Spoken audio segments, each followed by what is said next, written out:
బెత్లెహేము ఊరిలోన కన్యమర్య గర్భాన పుట్టినాడు నేడంట మన రాజుల రాజు.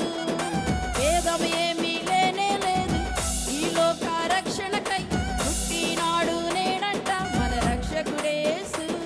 మనమంతా ఏక స్వరమై ఆరాధించి చాటిదము ఈ క్రిస్మస్ ప్రస్తుతి పరమాత్మం ఊరంతా తెలిపెదము.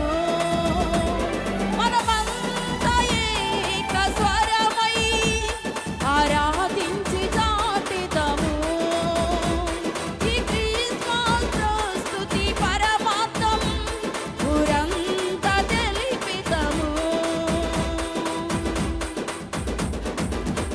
హల్లెలూయా. చక్కని పాట పాడినటువంటి మరి సహోదరు